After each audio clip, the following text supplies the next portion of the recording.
చిన్న ప్రార్థన చేసుకుందాం. ప్రార్థన. ప్రేమగల తండ్రి, కృపగల దేవ, తమ్ముడు ద్వారా విలువైన మాటలు అందించారు. మొదటిగా సేవకులకును, సంఘ పెద్దలకును, తర్వాతగా విశ్వాసులకును, క్రైస్తవులుగా మా మాట తీరు ఎట్లా ఉండాలో కొన్ని మాటలు తమ్ముడు ద్వారా మోమాటం లేకుండా మీరు మాట్లాడారు. మరికొన్ని సంగతులు కూడా మా ద్వారా మాట్లాడతారని అర్థిస్తున్నాం. దేశంలో జరుగుతున్న తండ్రి రోజు రోజుకి ఈ మతోన్మాదానికి బలైపోతున్న తండ్రి క్రైస్తవ్యాన్ని మా వంతు కొంతవరకైనా ఈ తెలుగు రాష్ట్రాలలో కొందరినైనా ధైర్యముతోనూ విశ్వాసముతోనూ తండ్రి నింపడానికి, ఒకవేళ అలాంటి పరిస్థితులే మాకు వస్తే మేము ఎలా ఎదుర్కోవాలో నేర్చుకోవడానికి, ఒకవేళ ఈ మాటలు తండ్రి అక్కడున్న ఎవరైనా సేవకులు తండ్రి మణిపూర్లో పరిచర్య చేస్తే వారికి తండ్రి అక్కడ బలవుతున్న క్రైస్తవులకు కొంతైనా ఓదార్పునివ్వడానికి ఈ మాటలు ఉపయోగిస్తారని, వారికి వినిపిస్తారని అర్థిస్తున్నాం. ఎవరు నిర్లక్ష్యంగా ఉండక ఈ మాటల మీద వారి మనస్సును కేంద్రీకరించే ధన్యతను దయచేస్తారని కోరుతూ నన్నును ఇక్కడున్న నా సహోదరులను సహోదరుమణులను సంఘాన్ని మీకు అప్పగిస్తూ మీకే లొంగిపోతూ క్రీస్తున్నామని ప్రార్థన సమర్పిస్తున్నాం తండ్రి. ఆమేన్. కొన్ని విలువైన సంగతులు విందాం. దేశంలో జరుగుతున్న భయంకరమైన వధ, ఆ వధకు సంబంధించిన కొన్ని వార్తల పరంపర వాట్సాప్లో, ఫేస్బుక్లో తిరుగుతున్నప్పుడు నేషనల్ న్యూస్ మొదలుకొని లోకల్ న్యూస్ వరకు రిజర్వేషన్లతో స్టార్ట్ అయిన గొడవ చివరికి విశ్వాసాలు, మతాల వరకు అది రగులుకొని అటు ఇటు జరిగి మొత్తం మీద క్రైస్తవులను చంపుతున్నారన్నది ఇక తెలిసిన అక్షర సత్యం. ఆ వార్తలు గూర్చి మనం వాక్యానుసారంగా వీటిని ఎలా అర్థం చేసుకోవాలి? ప్రత్యక్షంగా మనం ఆ రాష్ట్రం లేకపోయినా పరోక్షంగా వాళ్ళకి మనకి విశ్వాసమును బట్టి సంబంధాలు ఉన్నాయి. ఎక్కడో మణిపూర్లో ఉన్న క్రైస్తవులు రోదన చేస్తే ఇక్కడున్న తెలుగు రాష్ట్ర క్రైస్తవులు ఎందుకు రోడ్లెక్కి వాళ్ళ యొక్క సంఘీభావాన్ని వ్యక్తీకరిస్తున్నారంటే వాళ్ళకి సార్వత్రిక సంఘానికి విశ్వాస సంబంధమైన సంబంధాలు ఉన్నాయి కనుక. అయితే ఈ పరిస్థితులు జరుగుతున్నప్పుడు వీటిని ఎలా అర్థం చేసుకోవాలని గతించిన కొన్ని 2 వారాల నుంచి మనం ఆలోచిస్తాం. హబక్కూకు గ్రంథాన్ని అర్థవంతంగా దాని వెలుగులో నుంచి ఈ పరిస్థితులు చూడడం మనం నేర్చుకున్నాం. ఇక ఈరోజు కాస్త విచిత్రంగా వైరాగ్యముతో భక్తుల జీవితాన్ని ఒక్కసారి మనం కథపడం స్టార్ట్ చేస్తే ఇప్పటి వరకు మనం చూసిన కోణం ఒకలా ఉంటుంది. ఈరోజు వారి జీవితాల్లో కొన్ని విషయాలు మనం చూస్తుంటే అసలు విశ్వాసం అంటే ఇదా అని మనకు అనిపిస్తుంది. నేను ఎప్పుడో ప్రారంభంలో చెప్పానండి ఈ విషయాలు, కానీ ఈ రోజుకి ఓదార్పు అవుతాయని నాకు తెలియదు. మరలా ఒకసారి నెమరు వేసుకుందాం, వెళదాం. ఒకసారి హెబ్రీయులకు రాసిన పత్రిక, అపోస్తలుడైన పౌలు హెబ్రీయులకు రాసిన పత్రిక 11వ అధ్యాయం. అపోస్తలుడైన పౌలు హెబ్రీయులకు రాసిన పత్రిక 11వ అధ్యాయం మొదటి వచనం నుండి, విశ్వాసం అనేది నిరీక్షింపబడి వాటి యొక్క నిజస్వరూపమును, అదృశ్యమైనవి ఉన్నాయి అనుటకు రుజువై ఉన్నది. దానిని బట్టియే పెద్దలు సాక్ష్యము పొందారు. కొన్ని మాటలు మీరు గమనించండి, తెలిసినట్టే ఉంటాయి. తిరగేసి ప్రశ్నించుకుంటే మన వ్యవహారానికి ఏమీ తెలియదు.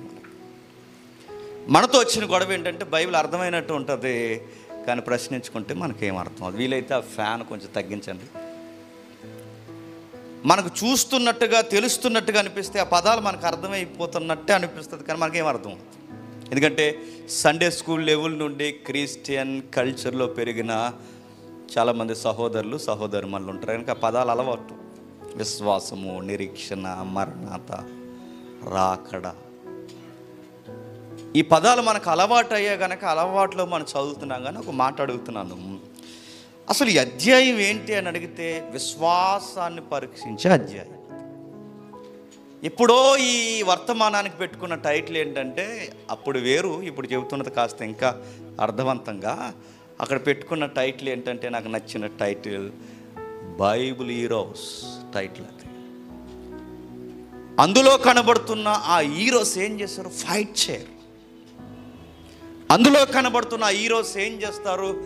రోడ్లెక్కి గొడవలాడరు, ధర్నాలు చేయరు, రాస్తారోకలు చేయరు, మాబుగా ఫామ్ అవరు, కలెక్టర్ ఆఫీసుల ముందు నిలబడరు. మా హక్కులు ఇవ్వని, మాకు కావలసిన ఫ్రీడమ్ వాయిస్ ఇదని చెప్పరు. నేరోగా, సింపుల్గా, మెజరబుల్గా, ఏదో కోల్పోయినట్టు వాళ్ళ జీవితాన్ని అలా గడిపెళ్ళిపోతారు. కొంతమందిని మీరు అబ్జర్వ్ చేయండి, భక్తిలో బాగా వైరాగ్యం పెరిగిన వాళ్ళకి వాళ్ళు మన నలుగురిలోనే ఉంటారు కానీ నలుగురితో ఉంటారు. ఏట్రాడు అలా ఉంటాడంటే ఆడు అలాగే ఉంటాడు. ఆడెక్కడున్నాడు కానీ ఆడ మనసు ఎక్కడ లేదు. అలాంటి వ్యక్తులు కనబడతారండి. అచ్చాయి మీరు మనసెట్టు చూడండి. వాళ్ళ కోణం నుంచి మన వచనాల పరంపర మనం ధ్యానించడం మొదలు పెడితే మణిపూర్ రగడేముంది, దేశాలే రగడైపోయినా ఐఎమ్ రెడీ అన్నట్టుంటాం. అలాంటి విషయాలు రాయబడ్డాయి అక్కడ. విశ్వాసమును ఎలా చూడాలంటే నిరీక్షింపబడి వాటి యొక్క నిజస్వరం, నిరీక్షణ. నేను అడుగుతున్నాను, యేసుక్రీస్తు వారు 2000 సంవత్సరాల క్రితం చనిపోయాడు. నీ కళ్ళు నా కళ్ళు చూసాయా? మరి ఎలా నమ్ముతున్నావు? విశ్వాసం. అంతే. ఈ బైబిల్లో రాయబడినవి సత్యములు అని జాగ్రఫికల్ ఎవిడెన్స్ ఏమీ మనం పరిశీలించకపోయినా ఇది నిజం అని మనం ఎలా నమ్మగలుగుతున్నాం? విశ్వాసం. యేసుక్రీస్తు వారు పుట్టారు, జీవించారు, మరణించారు, తిరిగి లేచారు, మరలా వస్తానన్నాడు. వీటికి ఆధారం ఏముంది? విశ్వాసం. ఒక ఎగ్జాంపుల్ ఒకసారి చెప్పుకున్నా, మరలా చెప్తాం. టేబుల్ ఉంది ఇక్కడ. ఇది ఉంది అనడానికి ఆధారం ఏంటి? నాకు స్పర్శ తెలుస్తుంది. ఇది ఉంది అనడానికి ఆధారం ఏంటి? నాకు కనబడుతుంది. ఇది ఉంది అనడానికి ఆధారం ఏంటంటే దీన్ని అనుభవించగలను, వాడగలను. ఇది అనడానికి నా దగ్గర కొలతలు ఉన్నాయి. చూపు ఉంది, స్పర్శ ఉంది, దాని ఆకారం నేను చూసి అనుభవిస్తున్నాను, దాన్ని వాడుకుంటున్నాను. ఇది ఉంది అనడానికి ఇవి కొలతలైతే పరలోకము, నరకము, దేవుడు, దేవదూతలు, యేసుప్రభు వారు మరలా వస్తాడు, ఇవన్నిటికీ ఆధారం ఏంటి హెబ్రీ గ్రంథకర్త అని అడిగితే విశ్వాసం అన్నాడు. అర్థం లేదు, మళ్ళీ చెప్పండి అంటమ్మ. ఆయన మన ఎదురుగా లేడు కాబట్టి నేను ఉన్నాను, నన్ను అడగండి. అర్థం లేదు కదంటే ఒకవేళ అడిగితే మరలా చెప్తాడు ఆయన. అవి ఉన్నాయనడానికి రుజువేంటి? పరలోకం ఉంది అనడానికి రుజువేంటి? నరకం ఉంది అనడానికి రుజువేంటి? దేవుడు ఉన్నాడు అనడానికి రుజువేంటంటే ఆయన లింక్ ఎట్టాడు చూడండి. ఇప్పుడు ఇవన్నీ ఉన్నాయనడానికి మనకు రుజువేంటి చెప్పండి? కనబడుతున్నాయి. నేనున్నానని మీకు ఎలా తెలుస్తుంది? కనబడుతున్నాను. మీరున్నారని నాకు ఎలా తెలుస్తుంది? కనబడుతున్నారు. సూర్యుడున్నాడు, చంద్రుడున్నాడు, నక్షత్రాలు ఉన్నా, ఈ లోకమంతా ఉంది. ఒక విశ్వం 24 hours కాదు, నిత్యము నడుస్తుంది అన్న ఒక వాస్తవమైన సత్యాన్ని మనం ఎలా చెప్పగలుగుతున్నాం? చూస్తున్నాం. హెబ్రీ గ్రంథకర్త అన్నాడు, ఈ ఉన్నాయని ఈరోజు చూసి చెబుతున్నా, ఒకప్పుడు ఇవి లేవు అన్నాడు. ఒకప్పుడు సూర్యుడు లేడు, ఒకప్పుడు చంద్రుడు లేడు, ఒకప్పుడు నక్షత్రాలు లేవు, ఒకప్పుడు నువ్వు లేవు, ఈ కనబడుతున్న ఏ అణువు లేదు. ఈ కనబడుతున్నవి ఒకప్పుడు కనబడని వాటి నుంచి వచ్చాయంట. నీకు అర్థమైందా? కనబడని అదృశ్యమైన వాటి నుంచి ఈ దృశ్యం వచ్చిందన్నది ఎంత వాస్తవమో, ప్రస్తుతానికి కనబడని ఆ పరలోకము, నరకము ఒకరోజు దృశ్యముగా మనకు కనబడుతుంది. అది విశ్వాసం అంటున్నాడు ఎవరు? హెబ్రీ గ్రంథకర్త. ఇది పెద్దలు దాన్ని బట్టి సాక్ష్యం పొందారట. అబ్రహాము గారు కానీ, ఇస్సాకు కానీ, యాకోబు కానీ, మోసే కానీ, యోసేపు కానీ, ఇలా భక్తుల్ని ఎవరైతే ప్రవక్తల పరంపర వరకు ఉందో వీళ్ళందరినీ లెక్కలేసి తూకం వేస్తే వాళ్ళు విశ్వాసమును బట్టి జీవించారంట. మనమైతే దేన్ని బట్టి జీవిస్తాం చెప్పండి? దేన్ని బట్టి జీవిస్తాం? మనం మొక్కుకున్న మొక్కులకి జవాబు వస్తే జీవిస్తాం. లేకపోతే జేమ్స్ గారు చర్చికి వెళ్ళాం కానీ ఏం పని అవ్వలేదంటే చర్చి మార్చేద్దాం అంటాం. మనకి ఎక్కడ రాయితీలు దొరికితే అక్కడ మార్చేస్తాం. ఏ ఎండకి చెప్పండి ఆ గొడుగు పెడతాం. భక్తులు అలా కాదు, వాళ్ళకి ఇచ్చినవి కూడా నెరవేరలేదట. ఈ అధ్యాయం ఏం చెప్తుంది చెప్పనా? మీరు బాగా గమనించండి. విశ్వాసానికి మరో కోణం చెబుతుంది. ఏం చెబుతుంది? విశ్వాస వీరులు అనగానే మనకు టక్కన గుర్తొచ్చేది ఏంటి చెప్పనా? ఎర్ర సముద్రాన్ని పాయలు చేశారు. విశ్వాస వీరులు అనగానే మనకు గుర్తొచ్చేది ఏంటి చెప్పండి? ఎరుకో గోడలు కూలగొట్టారు. విశ్వాస వీరులు అనగానే మనకు గుర్తొచ్చేది ఏంటి చెప్పండి? సింహాల నోర్లను మోయించారు. విశ్వాస వీరులు అనగానే మరలా మనకు గుర్తొచ్చేది ఏంటి చెప్పండి? అగ్ని బాణములను చల్లార్చిరి. విశ్వాస వీరులు అనగానే మనకు గుర్తొచ్చేది యుద్ధములను జయించిరి. ఇది మనకు గుర్తొస్తుంది. కానీ ఈ అధ్యాయం ఏమంటే చెప్పనా? అవేమీ కాదు, ఒక విచిత్రం ఉందంటాడు. ఏముంది విశ్వాసం అంటే? ఎర్ర సముద్రం కాదా? ఎర్ర సముద్రం కానిది ఇంకొకటి ఉందంటాడు. ఎరుకో గోడలు కాదు, అసలు ఎరుకో గోడలు పెద్ద విషయం కాదు, అంతకు మించి ఉందంటాడు.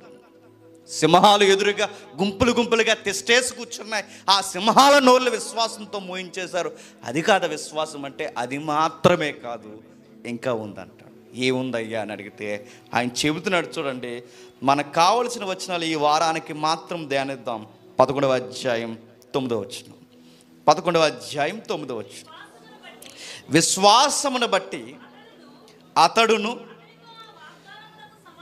అతడుతో ఆ వాగ్దానానికి సమాన వారసులైన ఇస్సాకు, యాకోబు అనువారును గుడారముల్లో నివసించుచు అన్యుల దేశములో ఉన్నట్టుగా వాగ్దాదు దేశములో పరవశులైరి. ఒక మాట అడుగుతున్నాను చెప్పండి.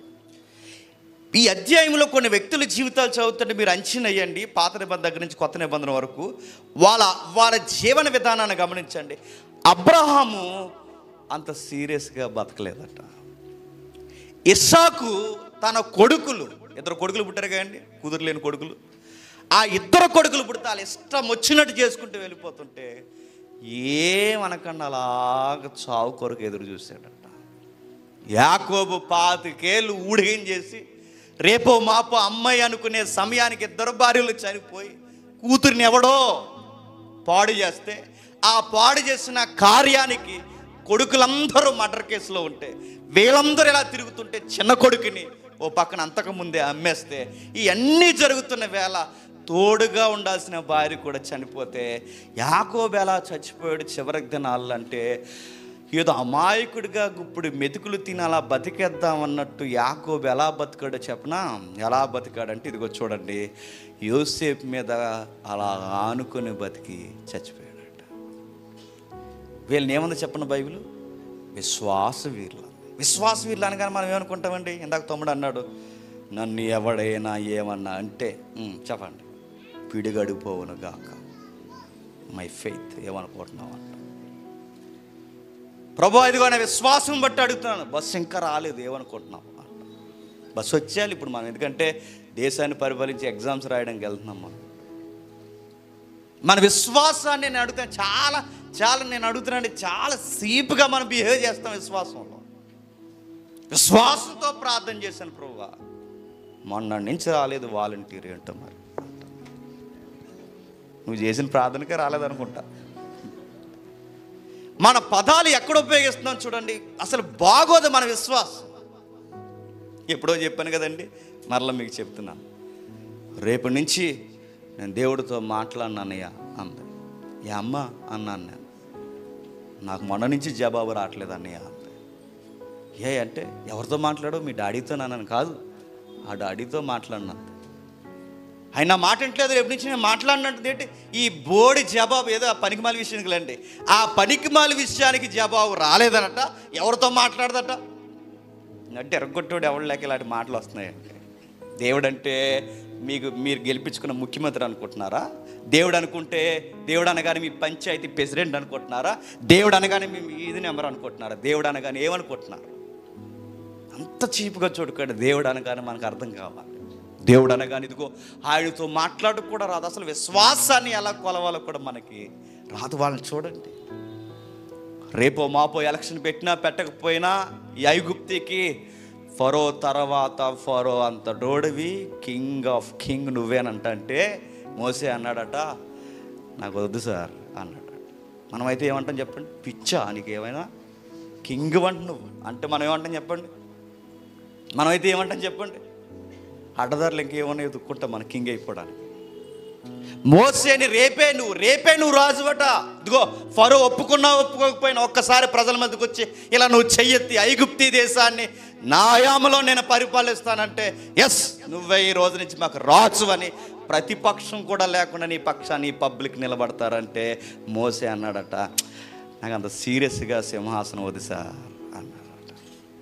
చిన్న చిన్న విషయాలకి విశ్వాసాన్ని అడ్డు పెట్టుకుని పొల్లి మాటలు మాట్లాడే మనకి గొడ్డలు పెట్టి అధ్యాయం చదువు అంటదా అధ్యాయం ఏం బతికారయ్యా అంటే వాళ్ళ గురించి చెబుతున్నాడు చూడండి.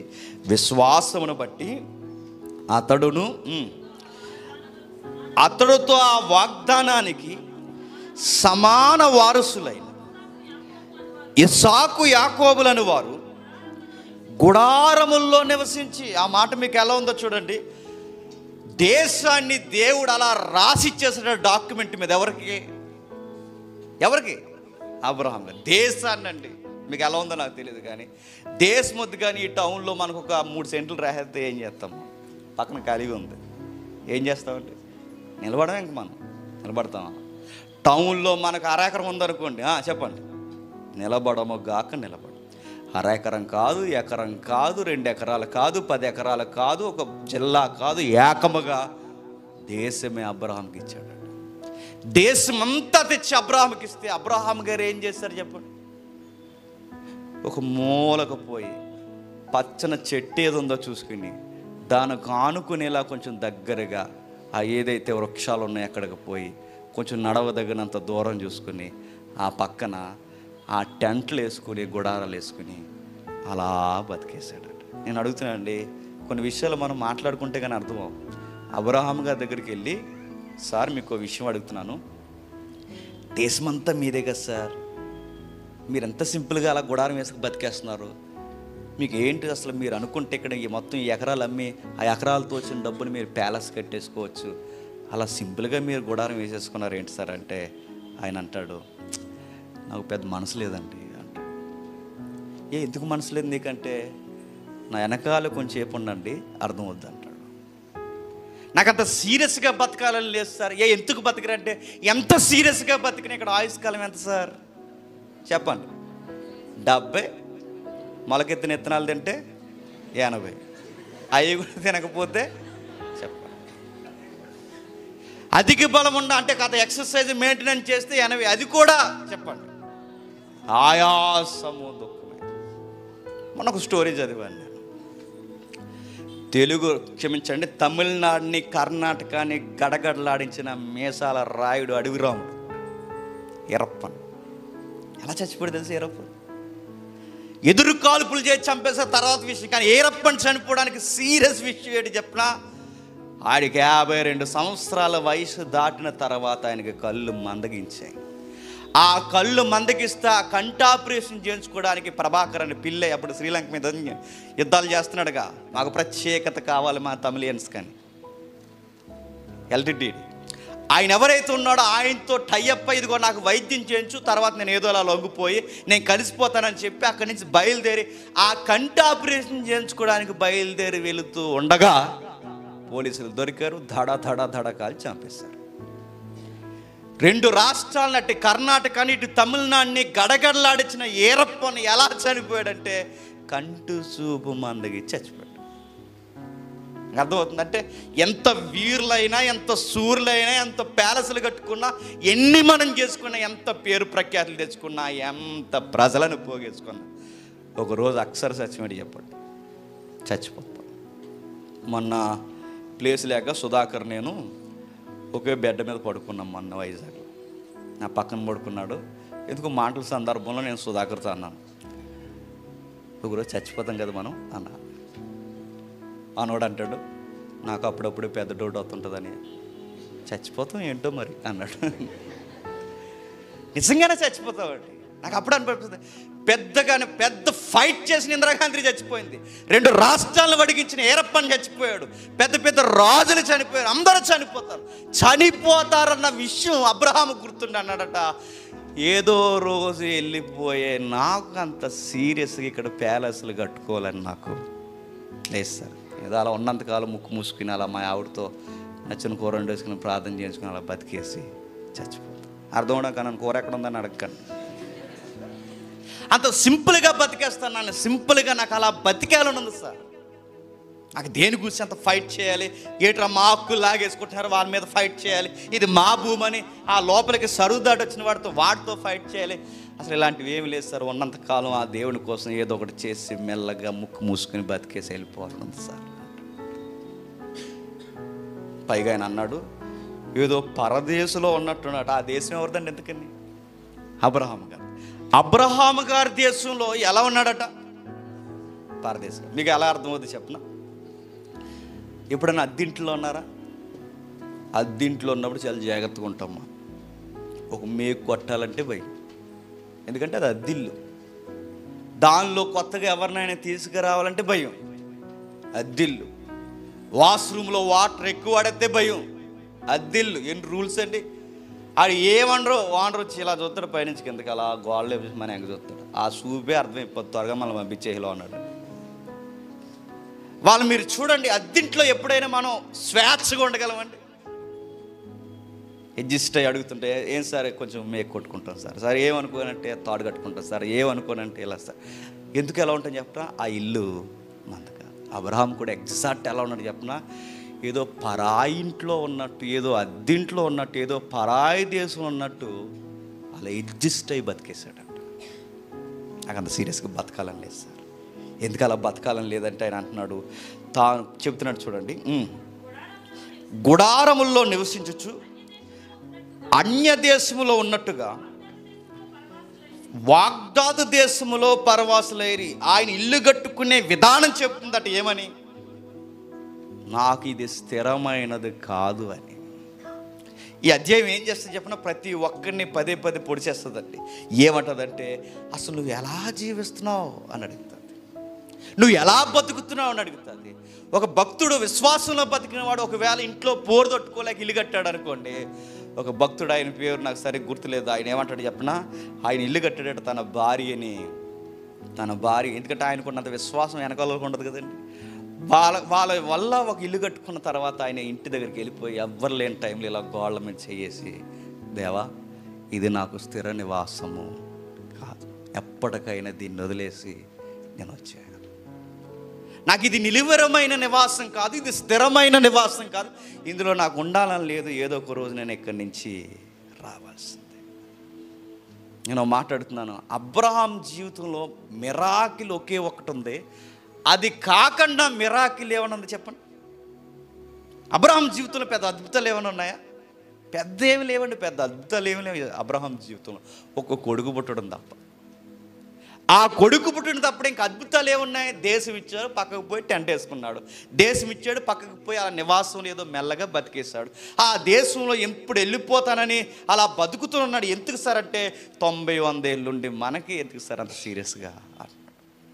అబ్రహాం గారితో ఉంటే మనకు పిచ్చెక్కిపోయి మనం ఏం చేస్తామంట చెప్పండి?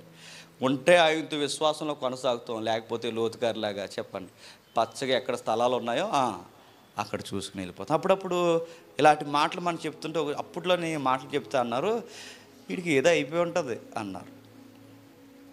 కొన్ని మాటలు మనం అలా ప్రాక్టికల్గా చెప్తుంటే వీళ్ళు ఏమంటారు చెప్తున్నారే, భక్తి ఉండొచ్చు కానీ మరీ అంత ఉండకూడదురా. అబ్రహాం, ఇస్సాకు వీళ్ళందరూ చెప్తున్నారు చూడండి, వాళ్ళందరూ అన్నారు మాకు అంత సీరియస్గా బతకాలని లేదు. మరి ఏముందయ్యా మీ లైఫ్లో అంటే వాళ్ళు చెబుతున్నారు చూడండి. కిందికి చూద్దాం. ఏలయనగా దేవుడు దేనికి శిల్పియు నిర్మాణికుడై ఉన్నాడో పునాదులు గల ఆ పట్టణం కొరకు అబ్రహాము ఎదురు చూచుచుండెను. ఆ మాట మీకు ఎలా ఉందో, ఆ మాట మీకు ఎలా అర్థమవుతుందో లేదో నాకు తెలియదు, కానీ ఒక మాట అడుగుతున్నాను చూడండి.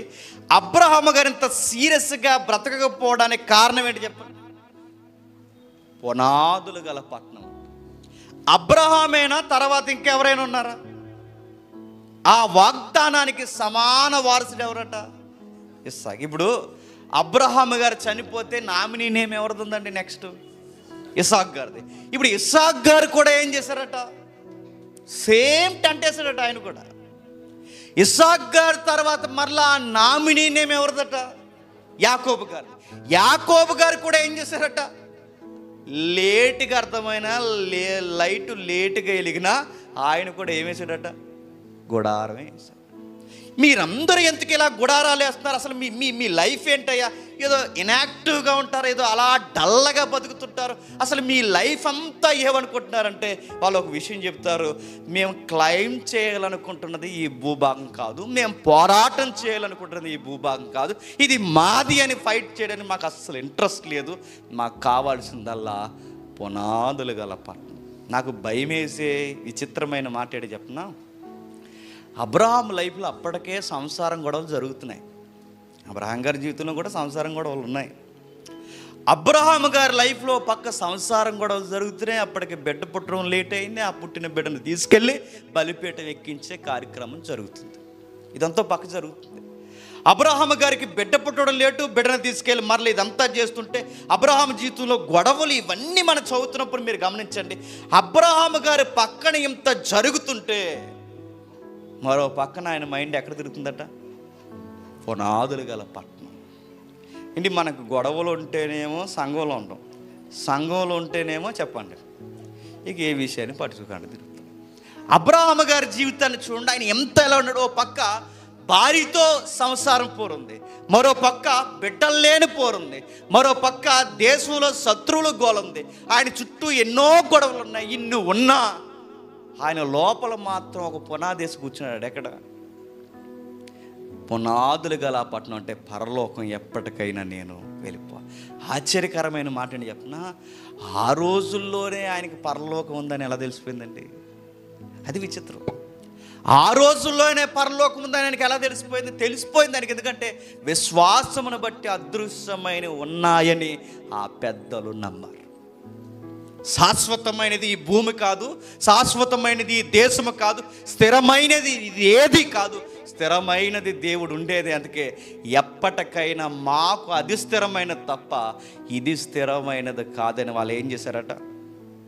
అలా సింపుల్గా బతికేశారట. అబ్రహాము గారికి అప్పటికే తెలిసిపోయింది, బిడ్డలున్నా బిడ్డలు లేకపోయినా, బిడ్డలు చనిపోయినా నా కొడుకుని నేనే చేతులారా చంపేసిన, ఒకవేళ నా కొడుకు భార్యడి కాలం బతికి నా జీవితం భార్యడి కాలం ఇక్కడ సాగించిన, ఎప్పటికైనా నేను ఉండేది ఇది కాదు, నేను ఎప్పటికీ శాశ్వతంగా ఉండేది ఎక్కడ? అక్కడని తెలుసుకున్నారట. నేను ఎప్పుడు చెప్తాను, అక్షర సత్యమేంటి చెప్పినా, మనందరం చచ్చిపోతాం ఒకరోజు. సీరియస్గా చెప్తున్నాం, చచ్చిపోతాం. యాపిల్ కనిపెట్టినోడు కూడా చచ్చిపోయాడు. అది విచిత్రం. అందరం చచ్చిపోతాం. మనందరం చనిపోయిన తర్వాత అడుగుతున్నాను, మనం కట్టుకున్న ఇల్లు మనతో ఉండదు, మనం కట్టుకున్నది మనతో ఉండదు, ఎవరో ఉండరు. మనం కట్టుకున్న వారు వెనకాల రావచ్చేమో, కానీ లేట్ అయినా వాళ్ళు కూడా చచ్చిపోతారు. ఈ పచ్చినిది వాళ్ళ మైండ్లో పెట్టుకుని వెళ్ళిపోయే మాకు ఇక్కడ స్థిరమైనది లేదు కనుక ఎప్పుడు ఉండేది అక్కడ ఉందని అక్కడ గోలు పెట్టుకుని బతికారట. చిన్నప్పుడు యాడ్ వచ్చేది, ఎంతమంది చూశారు? ఆ అడ్వర్టైజ్మెంట్ చూసినప్పుడు అప్పుడు నాకు అర్థం లేదు, కానీ ఇప్పుడు అర్థమై చాలా నవ్వు వస్తుంది.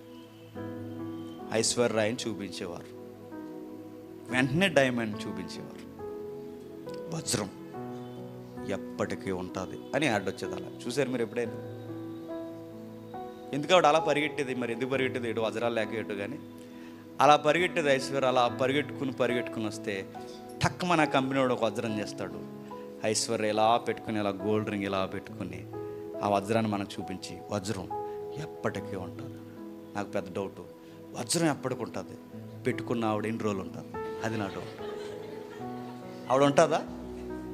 ఒకప్పుడు ఐశ్వర్య ఇప్పుడు లేదు, అప్పుడున్నట్టు ఇప్పుడు లేదు. ఆమె ఆకారమే చెబుతుంది, వజ్రం ఎప్పటికి ఉంటుంది, వజ్రాలు పెట్టుకున్న వాళ్ళు ఉంటారు. ఏమెట్టి కడుతున్నారండి ఇల్లు అంటే, ఇదిగో పలానా వాడుతున్నామండి ఇనుము. ఏమెట్టి కడుతున్నారండి అంటే, మనగాడు సిమెంట్ ఎట్టి కడుతున్నామండి అన్నారు. ధర తక్కువ, ఆయుస్ ఎక్కువ అన్నారు. మనగాడు సిమెంట్, కేసీపీ సిమెంట్, మనగాడు సిమెంట్ కడుతున్నాం, 100 ఏళ్ళ ఆయుస్. విచిత్రం ఏంటి చెప్పిన, కట్టినోడు ఉండడు, కట్టించుకున్నాడు ఉండడు, ఇల్లు ఉంటుంది. కట్టినోడు పోతాడు, కట్టించుకున్నాడు పోతాడు. మనగాడు సిమెంట్కున్న ఆయుస్ కట్టించుకున్నాడు ఉంటుంది చెప్పండి, లేదు. అందుకే మీరు చూడండి, ఎన్ని ఏళ్ళు రాసుకుంటున్నారండి లీజ్ అంటే, 100 సంవత్సరాలంట. నాకు పెద్ద డౌట్ వస్తుంది, 100 ఏళ్ళు ఉంటావా అని. అగ్రిమెంట్ ఉంటుంది, ఉండరు. ఆ తర్వాత డాక్యుమెంట్స్ కోసం మన మనవాళ్ళు మనవరాలు కూడా వాళ్ళు ఇంకోటికి ఇచ్చొచ్చేస్తారు డాక్యుమెంట్.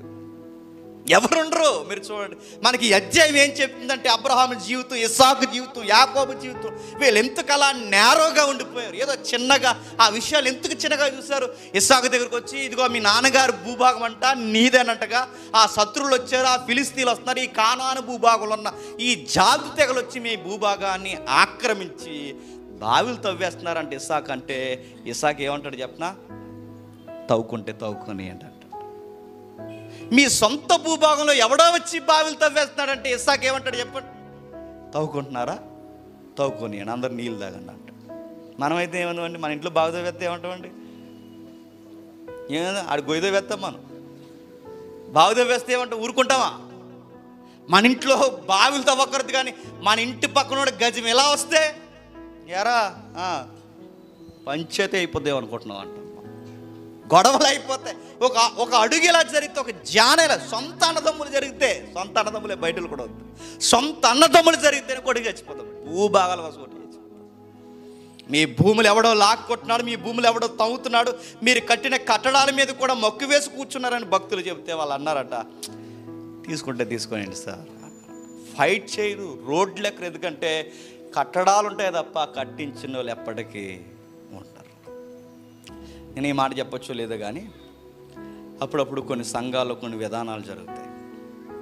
ఏం జరుగుతాయి చెప్పనా, కష్టపడి అలా జాగ్రత్తగా అందరు రూపాయి పోవేసి జాగ్రత్తగా సంఘాన్ని కడితే, ఆ సంఘాన్ని చెప్పా చేయకుండా కొంచెం వంకరోలు ఉంటారు చూసారా, వాళ్ళు ఏం చేస్తారంటే ఎవరికి చెప్పా చేయకుండా ఆ డాక్యుమెంట్ అంతా వాళ్ళ పేరు మీద రాసేసుకుంటారు. నాకు అప్పుడు అనిపిస్తుంది, ఒరే డాక్యుమెంట్ ఉంటుంది, మీరు ఉంటారా? విశ్వాసులు చచ్చిపోతారు, మీరు చచ్చిపోతారు, కానీ మిగిలిపోయే సాక్షి మీద చెప్పనా, ఈ దొంగ ఎదవలు ఒక రోజు విశ్వాసుల యొక్క ధనాన్ని దోసుకుని వాళ్ళ సొంత పేర్ల మీద ఈ చర్చి స్థలాలు రాసుకున్నారన్న చెడ్డ సాక్షి మిగిలిపోతుంది. ఏం మిగిలితే చెప్పండి. నిన్న ఈరోజు వెళ్ళొచ్చాం వైజాగ్ సిటీలో, ఎన్ని చెప్తున్నారండి సంఘాల గురించి. ఆ పాస్టర్ గారి ఇంట్లో డబ్బు దాస్తే ప్రమాదం అని పక్కనున్న హెల్పర్స్ ఎవరైతే ఉన్నారో బినామీలు ఇంట్లో దాస్తున్నారని డబ్బు. నేను అన్న, నువ్వు పాస్టర్వేనా అసలు? నేను అందరిని అంటలేదండి, అసలు మీరు సేవకులేనా? డబ్బు దాచుకోవడానికి లాకర్స్ ఎతకడం ఏంటండి? భూములు ఎలా కొనాలి, బిజినెస్లు ఎలా చేయాలి, వచ్చిన డబ్బుని వడ్డీకి ఎలా తిప్పాలి, మన ప్రవర్తనే చెబుతుందట, మనం కట్టుకునే కట్టడాలే చెబుతున్నాయట, మనం తీసుకునే నిర్ణయాలే చెబుతున్నాయట, మన గొడవలే చెబుతున్నాయి, మన మాటలే చెబుతున్నాయి.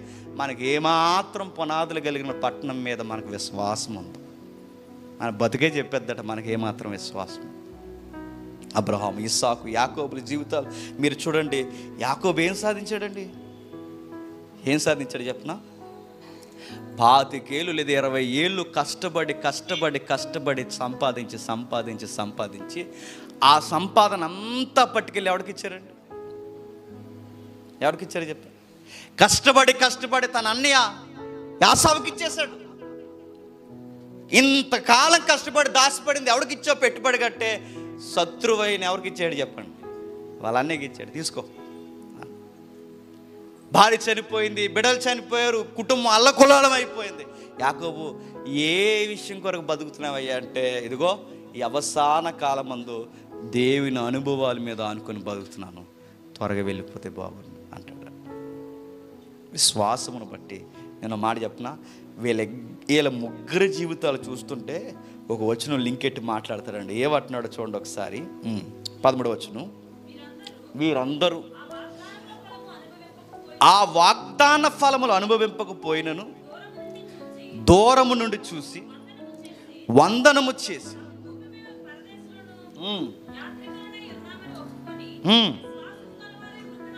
విశ్వాసము గలవారే మృతి నొందిరి.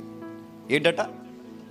వారు ఏమని రాసిన, వీరందరూ ఆ వాగ్దాన ఫలము అనుభవింపకపోయినను దూరము నుండి చూసి వందనము చేసి తాము భూమి మీద పరదేశులను యాత్రికులమై ఉన్నామని ఒప్పుకొని విశ్వాసము గలవారే ముద్రంది. వీరందరూ ఆ వాగ్దాన ఫలము అనుభవింపకపోయినను, నేను అడుగుతున్నాను, ఆ వాగ్దాన ఫలం అంటే ఏంటండి? అక్కడ సందర్భంలో వాళ్ళకి ఇచ్చిన దేశం, ఆ రోజుల్లో వాళ్ళకి వాగ్దానం ఏంటి చెప్పండి? కానాను భూభాగమే వాళ్ళకి వాగ్దానం. ఆ వాగ్దాన ఫలం అనుభవింపకపోయినాను. ఎందుకు అనుభవించలేదు మీరంటే, దేవుడిచ్చినవి కూడా వాళ్ళు అనుభవించలేకపోయారంట. మనకు విశ్వాసం, మళ్ళీ చెప్తున్నాను, మనకు పరలోకమ విశ్వాసం మీద గురుండి మనం బతికితే దేవుడిచ్చినవి కూడా మనం అంత చెప్పండి అనుభవించబుద్దేదట.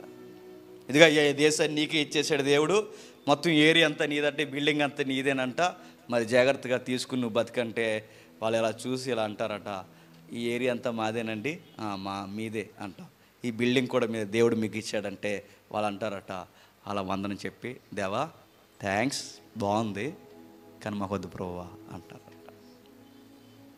వాలంటీర్స్ ఏంటి ఇవ్వకపోతే గొడవడేస్తున్నాం మనం. వాళ్ళకి భూభాగాలు ఇస్తే అన్నారట, ఏమని? వాళ్ళ ఆ భూభాగాన్ని చూసి, దూరం నుండి చూసి, అదిగో ఆ కానాను భూభాగమేనంట దేవుడు మీకు ఇచ్చిందంటే చూసి, పచ్చని మైదానం చూసి, బాగుంది, అక్కడి వరకు వెళ్ళం కానీ ఆ వారం టెంట్ వేసుకుని బతికేస్తాం అన్నారు. వాళ్ళ మాటలు, వాళ్ళ ప్రవర్తన అవన్నీ చూస్తే మనకు అనిపిస్తుంది, ప్రభువా వాళ్ళ జీవితాలు ఎందుకు మాకు కళ్ళ ముందు రాయించావా అని, మా జీవితాల్ని ప్రశ్నించడానికే రాయించావా? వీరందరూ ఆ వాగ్దాన ఫలం అనుభవింపకపోయినను దూరము నుండి చూసి వందనము చేసి తాము భూమి మీద పరదేశకులం యాత్రికులమై ఉన్నామని ఒప్పుకొని విశ్వాసం గలవారే చచ్చిపోయారట. నేను కొంతమందిని చూస్తానండి, రేపో మాపు చచ్చిపోతాను. చచ్చిపోయినా కానీ, మీరు కొంతమంది వయసు అయిపోయినా చూసారా, చచ్చిపోయినా కానీ ఇంకా వాళ్ళ గోలెటి చెప్పనా, సంపాదన వాళ్ళ. ఈ సంగిని గట్టెత్తుంటారు, ఈ సంగిని గట్టెత్తుంటారు, అక్కడ దాచేస్తుంటారు, ఇక్కడ దాచేస్తుంటారు, అలా దోసేస్తుంటారు, అక్కడ దాచేసి చివరికి ఓ రోజు వయసు అయిపోయి హాస్పిటల్లో చచ్చిపోద్ది. దాచింది ఎవరికి చెప్పకుండా చచ్చిపోద్ది. ఆ తర్వాత ఈ నక్కలు ఉంటాయి కదా, తవ్వుకుంటాయి ఎక్కడెక్కడ ఏం దాసేయరా నడుగుతున్నాడు. అప్పటికి కూడా ఇంకా దాపరికం, ఇంకా దాసే. వయసు అవుతుంది, నేడో రేపో చస్తాం, ఆ డబ్బు మీద ఇంకెందుకు మమకారం చెప్పండి. పోనీ వయసులో ఉంది, ఇంకా బారెడి కాలం ఉంది, బతుకుతాం, అవసరాల కొరకు డబ్బు అవసరం అని ఏదో దాసేవనుకో ఒక అర్థం ఉంది. నీ వయసు అయిపోయే కూడా ఇంకా దేనికి డబ్బు? నువ్వు డబ్బులు ఎంత బాగా దాస్తే నీ గురించి, నీ సేవం గురించి అంత బాగా గొడవ పెట్టుకుంటారు, గుర్తుపెట్టుకో. సీరియస్గా ఏం చెప్తున్నాను. ఎల్ఐసి పాలసీ కట్టిందట బామ్మగారు. ఎంత కట్టిందంటే 10 లక్షలు కట్టిందట. 10 లక్షలు కట్టి ఎవరికి చెప్పింది? మనవలకి మనవరాలకి చెప్పిందట. ఏమని చెప్పిందంటే, ఇదిగో పాలసీలో నామినీ పేరు మీదే ఎట్టాను అన్నారట. అప్పుడు మనవడు అనుకున్నాడు, త్వరగా చచ్చిపోతే బాగుంది, ఇది 10 లక్షలు వద్దు నువ్వు అనుకున్నాడు. అనుకోరండి చెప్పండి. మీరు పాలసీలు కడితే ఆ పాలసీ పోతేనే, నువ్వు పోతేనే ఇస్తారు వెనకాల వాళ్ళకి. ఇదిగో తదనంతరం ఎవరికి? జేమ్స్కి ఇచ్చేయండి అంటే, అప్పుడు మా మామ చచ్చిపోవాలని చూస్తాను నేను. మనం పాలసీలు కట్టి అన్నీ కట్టి డబ్బు డబ్బు డబ్బు, ఈ బైబిల్ చెప్తుంది చూడండి. వాళ్ళకి ఇచ్చినవి కూడా వాళ్ళు తీసుకోకుండా పరదేశులము యాత్రికులం అంటే వెళ్ళిపోతాం సార్. ఒకరోజు వెళ్ళిపోయే మాకెందుకని చెప్పి వందనం చేసి దేవుడిచ్చినవి కూడా పూర్తిగా అనుభవించకుండా ఏదో అడ్జస్ట్ అయి బతికినట్టు బతికేసి వాళ్ళు అన్నారట, చాలిక మేము చనిపోతున్నామని చచ్చిపోయారట. వాళ్ళ జీవితాలు ఎలా ఉన్నాయి చూడండి. ఇలా చెప్పువారు తమ స్వదేశమును ఎత్తుకుచున్నారన్నది విషదపరచుచున్నారు కారా. వారు ఏ దేశము నుండి వచ్చిరో, ఆ దేశమును జ్ఞాపకముంచుకుని ఎడల మరలా వెలుటకు వారికి వీలు కలిగి ఉండెను. ఆ మాట మీరు ఎప్పుడైనా అర్థం చేసుకున్నారో లేదు? వాళ్ళు ఏ దేశం నుంచి వచ్చారో ఆ దేశాన్ని ఏం చేశారట? మర్చిపోయారట. ఏ దేశం అది? అబ్రహాం గారి దేశం ఏ దేశం అండి? ఏ ఊరు? ఊరనే ఊరు, వాళ్ళ ఊరు. వీళ్ళ ఊర్లు ఏవైతే ఉన్నాయో భక్తుల ఊర్లు, వీళ్ళు ఎందుకంటే అంతకుముందు వీళ్ళ కానాను భూభాగంలో పుట్టలేదు, ఎక్కడెక్కడ పుట్టారు. ఈ పుట్టిన వారందరూ తిరిగి వచ్చిన తర్వాత వాళ్ళు ఊర్లు వెళ్ళకూడదని ఆ ఊర్లు రూట్లు మర్చిపోయారు. ఎందుకు? ఎప్పటికైనా మళ్ళీ మేము అక్కడికి వెళ్ళాలనిపిస్తాను. ఎందుకు మర్చిపోయారయ్యా అంటే, ఈ వాగ్దాన భూభాగాన్ని చూస్తూ ఇది పరలోకానికి చూచాయిగా ఉంది గనక, ఇదిగో ఈ పరలోకానికి చూచాయి అయిన ఈ గుర్తుని చూస్తూ అక్కడికి వెళ్ళిపోతాం. ఎందుకంటే ఆ సంసారం గోలంతా మాకు గుర్తుంటే మళ్ళీ మాకు ఎక్కడికి వెళ్ళాలని మనసు లాగుతుంది వెనక్కి. మీరు భక్తుల జీవితాల్లో ఎలీసా జీవితాన్ని ఎప్పుడైనా మీరు గమనించండి. ఎలీసా గారిని దేవుడు పిలిచిన తర్వాత ఆ ఎడ్లను వధించాడు, అందరికీ భోజనాలు పెట్టేశాడు. ఎందుకు ఎడ్లను వధించేశాడు ఆయన? ఎందుకు వదిలించేసాడు చెప్పనా? ఈ సేవలో ఏ రోజన్నా ఆయనకి ఫైనాన్షియల్ ప్రాబ్లమ్స్ వచ్చాయనుకోండి, మళ్ళీ మనసు ఎక్కడికి లాగుతుంది? ఆ ఎకరాలు ఎడ్ల మీదకి లాగుతుంది. అందుకే మళ్ళీ మనసు అక్కడికి లాక్కుండా ఆయన వచ్చిన బ్రిడ్జిని ఆయన ఏం చేశాడు చెప్పండి? కూల్చేశాడు. మళ్ళీ వెళ్ళకూడదు. ఇంకా నేను దేవుళ్ళలోకి వచ్చాను కనుక మరలా ఈ లూపులైన శతకూడదని ఆయన నిర్ణయించుకున్నాడు. వాళ్ళకి ఆధారాలు మళ్ళీ తిరిగి వెళ్ళకుండా ఆ అడ్రస్లు మర్చిపోయారట. అబ్రహాం గారు మీ ఊరు ఎలా వెళ్ళాలంటే అబ్రహాం గారు అంటారు, పెద్ద గుర్తులేస్తా, చాలా కాలం అయిపోయింది, మర్చిపోయిన అంటాడు. వాళ్ళందరూ చూడండి ఎలా బతికారో. వారు ఏ దేశం నుండి వచ్చారో ఆ దేశము జ్ఞాపకం ఉంచుకునే మరలా వెలుటకు వారికి ఈలు కలిగిన, అయితే వారి జ్ఞాపకాల్లో ఉంచుకోలేదు, మర్చిపోయారు. ఎందుకు? ఆ దేశాన్ని మర్చిపోయారు. ఏ దేశాన్ని గుర్తుపెట్టుకున్నారు చెప్పండి? ఆ పైనున్న పునాదులు గల ఆ పట్టణాన్ని గుర్తుపెట్టుకున్నారు. అయితే ఒక విచిత్రమైన మాట చెబుతున్నాడు చూడండి. అయితే వారి మరీ శ్రేష్టమైన దేశం అనగా పరలోక సంబంధమైన దేశమును కోరుచున్నారు.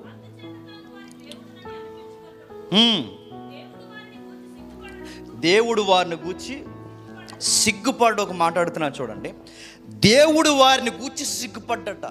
మోసేకి ప్రత్యక్షమైనప్పుడు దేవుడు ఏమని చెప్పుకునేవాడండి? నేను యెహోవానని చెప్పలేదు స్టార్టింగ్లో, నేను అబ్రహాము దేవుడిని, ఇస్సాకు దేవుడిని, నెక్స్ట్ యాకోబు దేవుడిని. దేవుడు ఎందుకు ఇలా చెప్పుకున్నాడు వీరి గురించి చెప్పండి? ఒక తునప్రాయులైన మనుషులు, మరణమైపోయిన మనుషులకు సజీవుడైన దేవుడు ఎవరిని బట్టి అడ్రస్ చెప్తున్నాడట? అబ్రహాము దేవుడిని, ఇస్సాకు దేవుడిని, యాకోబు దేవుడిని.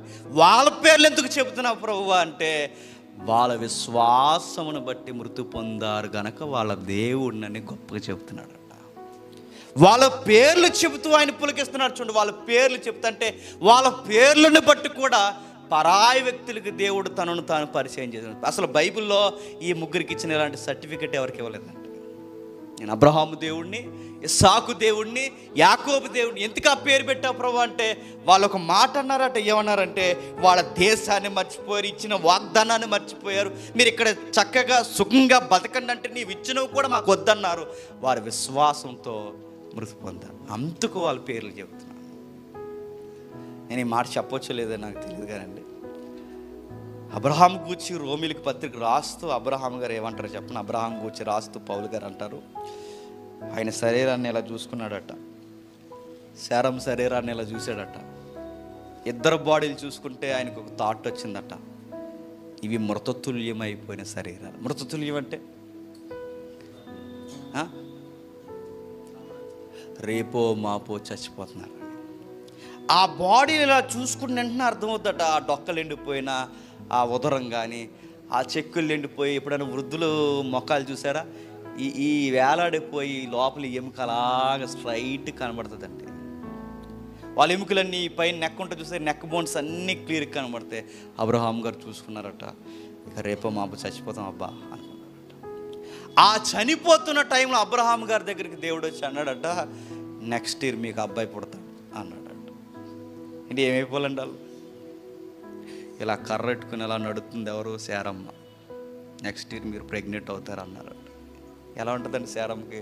శారం నవ్వింది. ఎందుకు నవ్విందో చెప్పనా? బిడ్డలు పుడతారన్నందుకు నవ్వలేదు, కానీ రేపో మాపో చచ్చిపోయే నాకు బిడ్డలు ఏంటని నవ్వుకుంది.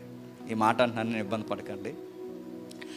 ఆ రోమపత్రిక రాస్తున్నప్పుడు చాలా విచిత్రంగా రాస్తాడండి. విశ్వాసమును బట్టి తాను కొడుకుని కనడానికి సామర్థ్యం కలవాడని దేవుణ్ణి నమ్మి విశ్వాసమును బట్టి సారమ్మ దగ్గరికి వెళ్ళాడట. ఎవరు? అబ్రహాం గారు. నన్ను తప్పుగా అర్థం చేసుకోకండి. విశ్వాసమును బట్టి తన భార్య దగ్గరికి నేను దేవుని కొరకు కొడుకుని కనాలని వెళ్ళాడట. వయసుకు మించిన మాట ఒక మాట అంటున్నాను, తప్పుగా అర్థం చేసుకోవద్దు. భార్య భర్తల సంబంధాల్లో బిడ్డల్ని కనడానికి లేదా బిడ్డల్ని దేవుని కొరకు కనడానికి వెళ్తున్నప్పుడు మన థాట్ ఏ ఉండాలి చెప్పనా? నేను దేవుని కొరకు మాత్రమే బిడ్డను కనాలని థాట్ అన్నమాట. అలాంటివి జరుగుతున్నాయండి. పెళ్లి తర్వాత ఆ ఫస్ట్ నైట్లో చేసి అడావుడు చేస్తారండి. రంగులు చేయలేవాడు ఒకడు, కిటికీలోని చూసేది ఒకడు, మంచం కింద దూరేది ఒకడు, వంకర పాటలు పాడేది ఒకడు, అవేవో జిలేబీలు తెచ్చేది ఒకడు, మల్లెపూలు తెచ్చి ఈ చెత్తంతా నేర్పిస్తారు తప్ప, అరే మీరు దేవుని కొరకు ఏర్పాటు చేయబడిన వారు, మీరు దేవుని కొరకే పాన్ పైన, మీరు దేవుని కొరకే ఫలమైనా, మీరు దేవుని కొరకే బిడ్డలైనా, ఆయన కొరకే మీరు ఫలభరితంగా మారాలని ఒక్క పేరంటమ్మ చెప్తుందండి. అక్కడ చెంపించి కుట్టేళ్ళండి ఇలాంటి వాళ్ళందరినీ. అక్కడ ఏం చెప్పరు, ఎటకారాలు, డబుల్ మీనింగ్ డైలాగులు, ఆ రంగులు పోసుకుంటారు, వాళ్ళకి ఏ గిచ్చుతుంటారు, వాళ్ళిద్దరిని చూసి ఏళ్ళు మురిసిపోతుంటారు. నాకు అర్థమవుతుంది. మీరెందుకు అక్కడ అసలు వయసు అయిపోయిన వాళ్ళందరూ అనిపిస్తుంది నాకు. అలాగే ఏ పనికిమాల విషయాలని చెప్తారు. నేను అడుగుతున్నాను, అసలు అలాంటివి ఏంటి? అలాంటివి నేను కొన్ని చెప్పకూడదు, నేను ఓపెన్గా చెప్పలేకపోతున్నాను, లైవ్ వెళ్తుంది. అలాంటివి ఎలా తెలుస్తాయి ఏంటంటే తెలియాల్సిన అవసరం లేదు, పెద్ద పిహెచ్డి పాటలు కదా, తెలుస్తాయి. సహజంగానే మనిషికి కొన్ని విషయాలు తెలుస్తాయి. ఎలా తెలుస్తాయి? బిడ్డ పుట్టిన వెంటనే వాడికి పాలు తాగాలి, ఎలా తాగాలి నువ్వు చెప్పావా? వాడికి తెలుస్తాయి. కొన్ని విషయాలు దేవుడు సహజంగా మన దేహంలో పెట్టాడు, తెలుస్తాయి. వాటి గురించి మనం దుర్భరమైన భాషలో మాట్లాడిన అవసరం లేదు. వాళ్ళకి లేనిపోని ఆ వైరాగ్యం, పనికిమాలిన ఆ వైరాగ్యం మనం పుట్టించాల్సిన అవసరం లేదు. విశ్వాసంతో మాటలు, ఇదిగో దేవుడు దీవించి నిన్నును ఏకం చేశాడు, మీరు దేవుని కొరకు ఫలించండి అని విశ్వాస సంబంధమైన మాటలు చెప్పాలి. అబ్రహాం గారు వెళ్ళారట. ఎలా వెళ్ళారట అబ్రహాం గారు చెప్తున్నారు చూడండి. ఆ రోమిలికి రాసిన పత్రికలో ఒకసారి చూడండి త్వరగా. రోమిలికి రాసిన పత్రిక, అపోస్తుడైన పౌలు రోమిలికి రాసిన పత్రిక 4వ అధ్యాయం, రోమిలికి రాసిన పత్రిక 4వ అధ్యాయం, త్వరగా ముగించుకుందాం. రోమిలికి రాసిన పత్రిక 4వ అధ్యాయం 17వ వచనంలో 2వ మాట, నిన్ను అనేక జనములకు తండ్రిగా నియమించినని రాయబడి ఉన్నది. నీ సంతానం ఇలా ఉండినని చెప్పిన దాన్ని బట్టి తాను అనేక జనములకు తండ్రి అగునట్లు నిరీక్షణకు ఆధారము లేనప్పుడు అతడు నిరీక్షణ కలిగి నమ్మిను. మరియు అతడి విశ్వాసమునందు బలహీనుడు కాక రమారమి 100 ఏండ్ల వయసు గలవాడై ఉండి అప్పటికి తన శరీరం మృతతుల్యమైనట్టు చారా గర్భ మృతతుల్యమైనట్టు ఆలోచించను కానీ అవిశ్వాసం వలన దేవుని వాగ్దానమును గురించి సందేశింపక దేవుణ్ణి మహిమపరిచి ఆ వాగ్దానం చేసిన దాన్ని నెరవేర్చుటకు సమర్థుడని రూఢిగా విశ్వసించి విశ్వాసము వలన బలం అందుచేత అతనికి నీతిగా ఎంచబడు. అది అతనికి ఎంచబడి అతని నిమిత్తం మాత్రమే కాదు కానీ మన ప్రభు అయిన యేసు మృతుల్లోండి లేపిన వాని యందు విశ్వాసం ఉంచిన మనకును ఎంచబడినని మన నిమిత్తము కూడా రాయబడు. ఈ వయసులో మీకు బిడ్డలు అవసరం అంటే అబ్రహాం అంటాడు, మా గొడ్రాలుతనం తీయడానికి మాకు బిడ్డలు కాదు కానీ మాకు దేవుని కొరకే బిడ్డలు. ఈ వయసులో మీకెలా గర్భం దాలుస్తావమ్మా శారమ్మ అంటే ఏమో నాకు తెలియదు కానీ నా దేవుడు నాకు ఖచ్చితంగా గర్భాన్ని ఇస్తాడు. విశ్వాసమును బట్టి తల్లి నమ్మింది, విశ్వాసమును బట్టి అబ్రహాం నమ్మాడు. వాళ్ళ విశ్వాసమును బట్టి జరగవు అన్న కార్యాలు కూడా చెప్పండి జరుగుతాయి అని నమ్మారు. అది విశ్వాసం. శారం నవ్వుకుంటుంది. ఎందుకు నవ్వుకుంటున్నా అంటే కొత్తగా పెళ్ళైన వాళ్ళ దగ్గరికి వెళ్ళి 3 నెలలు 4 నెలల తర్వాత వాళ్ళ దగ్గరికి వెళ్ళి కంగ్రాచులేషన్స్ మీరు తండ్రి కాకపోతున్నారంటే అది బాగుంది, అర్థవంతంగా ఉంటుంది వాళ్ళ దగ్గర. ఎందుకంటే వాళ్ళకి పెళ్ళి అయింది, వయసులో ఉన్నారు కనుక ఆ వార్త వాళ్ళకి సబవే. రేపు మాపు చచ్చిపోయిన ముసలిదాని దగ్గరికి వెళ్ళి కంగ్రాచులేషన్సే బామ్మ నువ్వు ప్రెగ్నెంట్ అవుతున్నా అంటే ఏమంటుందండి? ఆవిడకే సిగ్గేస్తుంది. సిగ్గేదండి. శారం ఎందుకు నవ్వుకుంటుంది చెప్పిన, కరెక్ట్ నడిచే నాకు ఇంత పొట్టేసుకుని నేను ఇలా తిరుగుతుంటే మా ఆయన్ని ఏమంటారు నన్నేమంటారు అని నవ్వుకుంది. కానీ ఓ మాట అనుకుంది, ఈ గర్భాన్ని ఈ మృతతుల్యమైన శరీరంతో దేవుని కొరకు నేను మోస్తాను, కంటాను అంతే. విశ్వాసను బట్టి అసాధ్యమైన కార్యాలని చెప్పండి సుసాధ్యము చేసి అనుభవించారు. మరో మాట చెప్పనా, అలా చెప్పుకుంటూ వస్తే మరొక వ్యక్తి మనకు కనబడతాడు. ఆయనే మోసే గారు. మోసే గారి గురించి ఏం రాయబడుతుంది చూడండి, ఒకసారి ముగించుకుందాం. హెబ్రీయులకు రాసిన పత్రిక 11వ అధ్యాయం 24వ వచనం. మోసే పెద్దవాడైనప్పుడు విశ్వాసమును బట్టి ఐగుప్తి ధనము కంటే క్రీస్తు విషయమైన నింద గొప్ప భాగ్యమని ఎంచుకొని అల్పకాలము పాపభోగం అనుభవించుట కంటే దేవుని ప్రజలతో శ్రమ అనుభవించుట మేలని ఎంచి యోచించి ఫరో కుమార్తె యొక్క కుమారుని అనిపించుట కొనుకొట్టుకు ఒప్పుకొనలేదు. ఏలి అనగా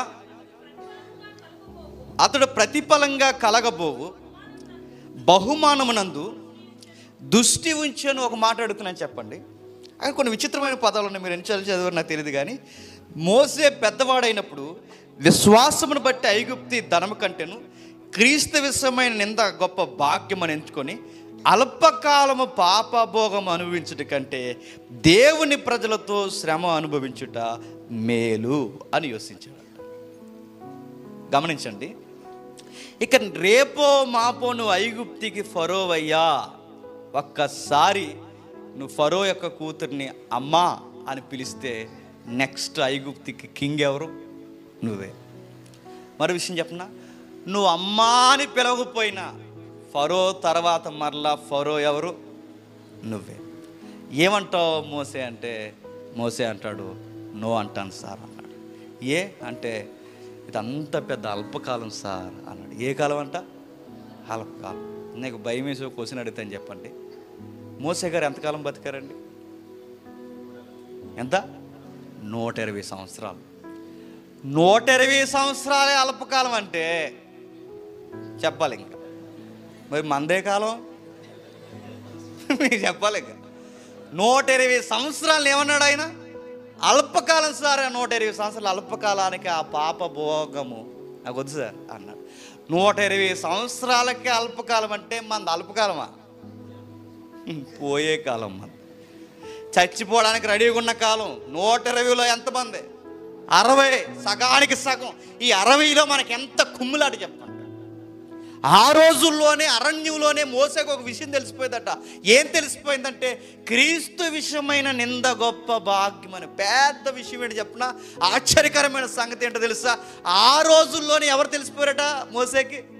యేసుక్రీస్తు వారు. అప్పటికి ఆయన పుట్టలేదు, రాలేదు, మరణించలేదు, తిరిగి లేవలేదు, మరలా వస్తానని వాగ్దానం ఇవ్వలేదు. అప్పుడు యేసుక్రీస్తు అనే ఉనికి అంత స్పష్టత లేని కాలంలోనే విశ్వాసమును బట్టి ఎవరిని తెలుసుకున్నాడట? క్రీస్తు విషయమైన నింద గొప్ప భాగ్యమని ఎంచుకొని ఆ 120 సంవత్సరాల కాలాన్ని అల్పకాలం అంటే మన 60 ఏళ్ళ సంవత్సరాలను ఏమనాలి చెప్పండి? ఇది ఎంతలో కనబడి చెప్పండి, అంతలో మాయమైపోయే ఆవిరి కన్నా స్వల్పమై. మొన్నే చూస్తున్నాం, 10 సంవత్సరాలు తిరిగి వచ్చేసరికి మళ్ళీ చూస్తున్నాం గడ్డాల మీసాలు మెరిసిపోతున్నాయి. మళ్ళీ 10 ఏళ్ళు తిరిగి వచ్చేసరికి ఆకారాలు మారిపోతున్నాయి. మరలా 10 సంవత్సరాలు తిరిగి వచ్చేసరికి జీవితాలే రోగాల చేత మంచాలి. ఎంత జీవితం చెప్పండి. చూస్తుండగా మనుషులు మారిపోవట్లేదండి, చూస్తుండగా చనిపోవట్లేదు, చూస్తుండగానే మోసంతట వాడే అల్పకాలం అంటే మరి మందే కాదు. ఉద్యోగం కొరకు సూసైడ్ చేసుకున్న వాళ్ళు ఉన్నారు తెలుసు, ఉద్యోగాలు రాలేదని. బతికేదే ఇంత, ఆ బతికిన దానిలో ఈ లక్ష్యాలు జరగలేదని మరి దాని కొరకు చచ్చిపోవడం పిచ్చనాలు. ఇట్లా ఉన్నదే ఎంతకాలం ఆ సంసారం ఏదలేక గ్యాస్ వెలిగించుకుని చచ్చిపోయిందట. పిచ్చిది. నువ్వు బతికేది ఎంత, నువ్వు గ్యాస్ వెలిగించుకొని ఒకరోజు చచ్చిపోతావు. ఉన్నదే ఎంత, పోయే కాలం అది. ఏదో జరగలేదని ఎవరో అలిగారని చచ్చిపోతారట, సూసైడ్ చేసుకో. నువ్వు సూసైడ్ చేసుకున్నా చేసుకోకపోయినా నేను చంపేయడానికి రెడీగా ఉందా మరణం గుర్తుపెట్టుకో. ఎగిరిపోతావు ఎంతకాలం. 120 సంవత్సరాల అల్పకాలం నాకు వద్దు, క్రీస్తు నిమిత్తము నిందలే గొప్ప భాగ్యమని ఎంచుకొని ఆ సింహాసనం వద్దు, ఈ ఐగుప్తి వద్దు, ఈ పేరు వద్దు, ఈ ప్రఖ్యాతులు వద్దు, మరి ఏం కావాలి నీకంటే ఆ ప్రజలతో అలా నడిచి వెళ్ళిపోతాను. అన్నం ఉన్నా అన్నం లేకపోయినా, నీడున్నా నీడ లేకపోయినా అని సేవ చేసుకుంటూ అరణ్యంలో అలా అలసిపోయి చచ్చిపోతాను సార్ అని. నా లైఫ్ గోల్ ఏంటో చెప్పనా సార్? ఆ సేవలు అలా తిరుగుతూ అలా వయసు అయిపోయి చచ్చిపోవాలి సార్ అంటాడు. ఇలాంటి మాటలు వింటుంటే మనకు అనిపిస్తుంది అసలు దేవుని కోసం మనం ఏమన్నా బతుకుతున్నామా అనిపిస్తుంది. అంటే అలాంటి మాటలు వింటుంటే మన జీవితాలను పొడుస్తారు. చూడండి వాళ్ళు ఏమంటున్నారు చూడండి. మీరు ఏమి సాధిస్తారు మోసే గారు, ఆ వంకర మనుషులు ఇశ్రాయేలుని మీరు నడిపిస్తానంటున్నారు, వాళ్ళు గుసగుసలు ఆడతారు సార్ మీ మీద. అంటే పర్లేదు సార్, ఆ నిందలే గొప్ప భాగ్యం సార్ అంటాడు. లేదు సార్, మీరు అంతా నడిపించిన తర్వాత మిమ్మల్ని తిరగేసి అడుగుతారు, నువ్వు పెద్ద నాయకుడివి అని తిరగేసి అడుగుతారు సార్, మిమ్మల్ని ఇలా అంటారు. ఆ మనుషులకు ఉన్న బుద్ధి ఎంత అంటే, అన్నేంటి సార్, నాకు దేవుని కోసం గొప్ప భాగ్యం. అన్నం పెట్టకపోతే సనుగుతారు, నీళ్ళు ఇవ్వకపోతే సనుగుతారు. ఏ ప్రజల కొరమైతే మీరు సింహాసనం వదిలేస్తున్నారో ఆ ప్రజలే నువ్వు చస్తే బాగుండని చూస్తారు సార్. మీరు 40 రోజులు కనబడకపోతే ఇంకో నాయకుడిని పెట్టుకునే దొంగ మోకసారి వీళ్ళ కోసం మీరు ఆలోచిస్తున్నారు ఏంటి సార్ అంటే, ఆ మోసే అంటాడు, పెట్టుకుంటే ఏమనుకుంటా అనుకునేంటి సార్, నేను దేవుని కొరకు ఎంతో కొంత అలా బతికి చచ్చిపోతాను సార్ అన్నాడు. ఈ అధ్యాయం ఏం చెప్తా చెప్పనా, అబ్రహాముకి దేశం ఇస్తే వద్దన్నాడట, ఇస్సాకుకి దేశం ఇస్తే వద్దన్నాడట, యాకోబుకి దేశం ఇస్తే వద్దన్నాడట, మోసేకి సింహాసనం ఇస్తే వద్దన్నాడట. మనము చెప్పండి, వద్దను, చాలా ముద్దు భలే ఇచ్చే ప్రభు అంటాము.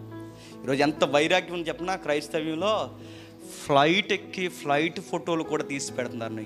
నేను ఇలా అనకూడదని నాకు మాటలు సరిగ్గా రావట్లేదు, కానీ ఫ్లైట్ ఎక్కి మమ్మల్ని దేవుడు బ్లెస్ చేశాడని మిగిలిన విశ్వాసాలు ఎక్కిరించేలా ఫోటోలు పెడుతున్నారని నేను అడుగుతున్నాను. కొవ్వు ఎక్కువైంది మీకు విశ్వాసంలో, కొవ్వు ఎక్కువైంది. మీరు ఫ్లైట్ ఎక్కి ఏం చేస్తున్నారు, మమ్మల్ని దేవుడు బ్లెస్ చేశాడని ఫ్లైట్ ఎక్కి ఆ ఫ్లైట్లో ఫోటోలు తీసి, ఆ రెస్టారెంట్లో ఫోటోలు తీసి, ఈ చెత్త అంతా జీవించి దేవుడు బ్లెస్ చేశాడా? మీరు విశ్వాసపు యాత్రలో సుఖాల మరిగిన అడ్డగాడుతులు మీరు గుర్తెట్టుకోండి. వాళ్ళకి ఇచ్చినవే వద్దని గుడారాల్లో బతికేశారు. మీరు ఇంకా పోగేసుకుని మీకు మతం ఎక్కి దేవుడు సొమ్మును అనుభవిస్తూ, ఎక్కడెక్కడో మీరు ఫారెన్లో రెస్టారెంట్లో మీరు లగ్జరీ లైఫ్ కనాయిస్తూ చివరికి ఏమని చెప్పిన మమ్మల్ని దేవుడు దీవించలేదు. నేను చెప్తాను, మీరు దేవుడిని అడ్డెట్టుకుని పోగేసుకున్నారు, దేవుడిని అడ్డెట్టి పోగేస్తారు. అది దీవెనేంటి? వాళ్ళు ఇచ్చినవే వద్దన్నారు, మీరు ఇచ్చినవి కూడా ఏం చేస్తారు, దేవుని పేరెట్టుకుని ఎంజాయ్ చేస్తున్నారు. అధ్యాయం అడుగడుగునా మనం ప్రశ్నిస్తుంది, ఎలా బతుకుతున్నారు. కొందరు జీవితాలు చూడండి, ఆయన చనిపోయిన తర్వాత ఏం సాధించాడు సార్ అంటే, ఆయన సాధించింది ఒకటే, ఆయన మందిరం గడి చచ్చిపోయాడు సార్ అంటారు. అబ్రహాం గారి పేరు మీద ఏమైనా ప్యాలెస్ ఉందో చెప్పండి? ఏమీ లేదు. వాళ్ళ జీవితాల్లో పెద్ద సీరియస్గా ఏమీ లేవు. వాళ్ళ దేవుడి కొరకు ఏదో ఒక గుర్తు భవిష్యత్తు తరాలకు వదిలి వెళ్ళిపోయారు అంతే. ఒక విషయం గుర్తుపెట్టుకోండి, డబ్బులు ఉన్నా డబ్బులు లేకపోయినా చచ్చిపోతాం, ఏమున్నా ఏమి లేకపోయినా చచ్చిపోతాం. ఎదుటి విశ్వాసులు ఎక్కిరించేలా దేవుడు మమ్మల్ని ఇంత దీవించండి పనికి మన సెల్ఫీ ఫోటోలు నెట్లలో పెట్టకండి. అది దేవుడికి చాలా యావగింపుగా ఉంటుంది. మమ్మల్ని దేవుడు దీవించేసండి, ఆ ఎక్కిరింపుల ఫోటోలు పెట్టకండి, దేవుడికి చాలా వికారంగా ఉంటుంది. ఇది చేసేదే తప్పు. నేను అడుగుతున్నాండి, ఒక భక్తుడు అంటాడు, నువ్వెందుకు 1 గంట ఎక్కువ నిద్రపోలేకపోతున్నావు అంటే, నాకు భయం వేస్తుంది అంటాడు. ఎందుకు భయం వేస్తుంది అంటే, ఏమో సుఖం మరుగుతున్నానేమో, నాకు భయం వేస్తుంది. ఎందుకు సార్, నాకు నచ్చింది కూర కొంచెం ముద్ద ఎక్కువ తినొచ్చు కదా సార్ అంటే, నేను తినలేను సార్, ఎందుకో నాకు ఆ భోజనాల మీద మనసు వెళ్ళిపోద్దేమో సార్, తగు మాత్రంగా తింటాను అంటాడు. సార్ ఎక్కడ పడితే అక్కడ నిద్రపోతారు సార్, మంచిగా నిద్రపోండి అంటే, లేదు సార్ ఎక్కడైనా ఉండడం నేను నేర్చుకోవాలి సార్, అక్కడైనా పడుకుంటాను, ఎక్కడైనా నిద్రపోతాను సార్. ఎందుకు సార్ ఇలా ఉంటున్నారంటే, ఏముంది సార్, అలా ముక్కు మూసుకుంటే 60 ఏళ్ళు అలా అయిపోతాయి, ఆ దేవుని దగ్గరికి వెళ్ళిపోతాం. యజ్ఞం ఏం చెప్తున్నా చెప్పనా, ఉన్నంతకాలం ఏమున్నా ఏమి లేకపోయినా, దేవుడిచ్చినవి కూడా మనం పూర్తిగా అనుభవించకపోయినా, ఆయనకు దూరం నుండి వందనం చేసి, ప్రభువా మేము త్వరగా నీ దగ్గరికి వచ్చేయాలనుకుంటున్నాం. ఈ ప్రసంగాలు నచ్చవో తెలుసా? వీటిని చచ్చిపోమంటాడు ఈ కుర్రోడు అని. నేను సూసైడ్ చేసుకోమని చెప్తలేదు. మన గురి ఏమని బతకాలి చెప్పండి? ఒక ఇల్లు కట్టుకున్నా, ఈ ఇల్లు నాకు శాశ్వతం కాదు ప్రభువా, ఆ ఇంటి మీద చెయ్యేసి ప్రార్థన చేయండి. నేను అలాగే చేశాను. ఒక ఉద్యోగం మనకు వచ్చిన ఉద్యోగానికి పోతున్నప్పుడు ఉద్యోగం ముందు మీరు ప్రార్థన చేస్తున్నాను, ప్రభువా నాకు ఉద్యోగం శాశ్వతమైనది కాదు. ఒక వివాహ బంధంలో, ప్రభువా ఈ బంధాలు నాకు శాశ్వతమైనవి కాదు, ప్రభువా నాకు ఏది శాశ్వతమైనది కాదు, నాకు శాశ్వతంగా ఉండేది నువ్వు నా నిత్యత్వం. అందుకే ఆయన అంటాడు, మై లార్డ్ నిన్ను ఒక విషయం అడుగుతున్నాను, నా కనుగుడ్డుల మీద విశ్వాసపు నిత్యత్వపు ముద్రలు ముద్రించే అంటాడు. ఎందుకంటే నేను ఏ వస్తువును చూసినా, నేనేం చూసినా ఇవి శాశ్వతమైనవి కాదు, నిత్యమైనవి కాదని నేను అర్థం చేసుకోవాలి ప్రభు. అప్పుడు దేనికి అరిసి గీపెట్టమండి దేవుని దగ్గర. ఎందుకంటే ప్రభు నాకు అది ఇచ్చే అంటే మనకు ఒక విషయం అర్థమవుద్ది, ఎంత ఇచ్చేసినా అది ఉంటుంది తప్ప చెప్పండి మనం ఉండం.